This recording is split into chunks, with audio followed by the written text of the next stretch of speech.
whom have already met the school standards that the class has chosen after weighing a wide range of factors, among them being race. You know, I've always believed that one of the greatest threats of America, you're tired of hearing me say it, is our diversity. But I believe that. If you have any doubt about this, just look at the United States military. The finest fighting force in the history of the world. It's been a model of diversity. And it has not only made our nation better, stronger, but safer. I believe the same is true for our schools. I've always believed that the promise of America is big enough for everyone to succeed, and that every generation of Americans, we have benefited by opening the doors of opportunity just a little bit wider to include those who have been left behind. I believe our colleges are stronger when they are racially diverse. Our nation is stronger because we are tapping into the full range of talent in this nation. I also believe that while talent, creativity, and hard work are everywhere across this country, not equal opportunity. It is not everywhere across this country. We cannot let this decision be the last word. I want to emphasize, we cannot let this decision be the last word.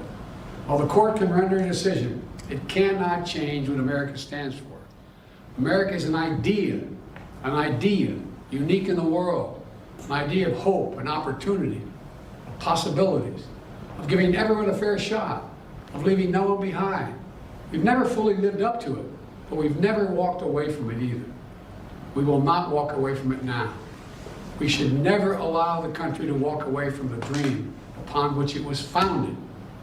That opportunity is for everyone, not just a few. We need a new path forward, a path consistent with a law that protects diversity and expands opportunity. So today I want to offer some guidance to our nation's colleges as they review their admission systems after today's decision. Guidance that is consistent with today's decision.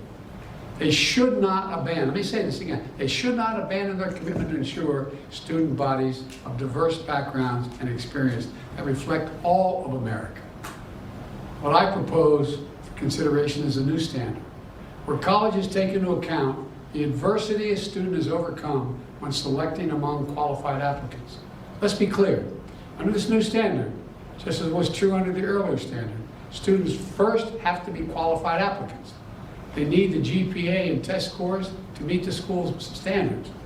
Once that test is met, then adversity should be considered, including a student's lack of financial means, because we know too few students of low-income families, whether in big cities or rural communities, are getting an opportunity to go to college. When a poor kid, maybe the first in their family to go to college, gets the same grades and test scores as a wealthy kid, his whole family's gone to the most elite colleges in the country, and his path has been a lot easier. Well, the kid who faced tougher challenges has demonstrated more grit, more determination, and that should be a factor that colleges should take into account in admissions. Many still do. It also means examining where the student grew up and went to high school. It means understanding the particular hardships that each individual student has faced in life, including racial discrimination that individuals have faced in their own lives. The court says, quote, nothing in this opinion should be construed as prohibiting universities from considering an application's discussion of how race has affected his or her life, be it through discrimination or inspiration or otherwise, end of quote. Because the truth is, we all know it, discrimination still exists in America. Discrimination still exists in America. Discrimination still exists in America. Today's decision does not change that. It's a simple fact. If a student had to overcome adversity on their path to education, the college should recognize and value that. Our nation's colleges and universities should be engines of expanding opportunity through upward mobility. But today, too often, that's not the case. The statistics, one statistic, students from the top 1% of family incomes in America are 77 times more likely to get into an elite college than one from the bottom 20% of family incomes. 77% greater opportunity.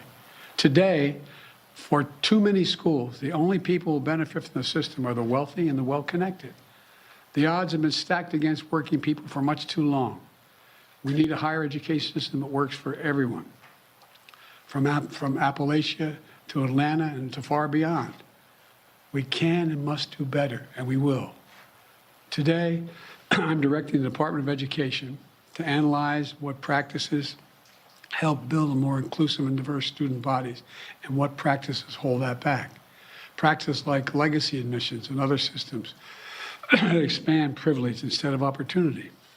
Colleges and universities should continue their commitment to support, retain, and graduate diverse students and classes.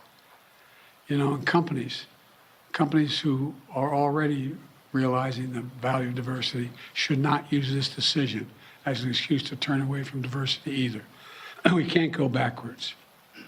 You know, I know today's court decision is a severe disappointment to so many people, including me. But we cannot let the decision be a permanent setback for the country. We need to keep an open door of opportunities. We need to remember that diversity is our strength. We have to find a way forward. We need to remember that the promise of America is big enough for everyone to succeed. You know, that's the work of my administration, and I'm always going to fight for that. And I want to thank you all. And I know you've been told I have a helicopter out there waiting to go up to do an interview in New York. I'll be talking more about this, a live interview. But thank you very much, and we're going to have plenty of time to talk about this. But we're not going to let this break us. Thank you. President Biden, the Congressional Black Caucus said the Supreme Court has thrown into question its own legitimacy. Is this a rogue court?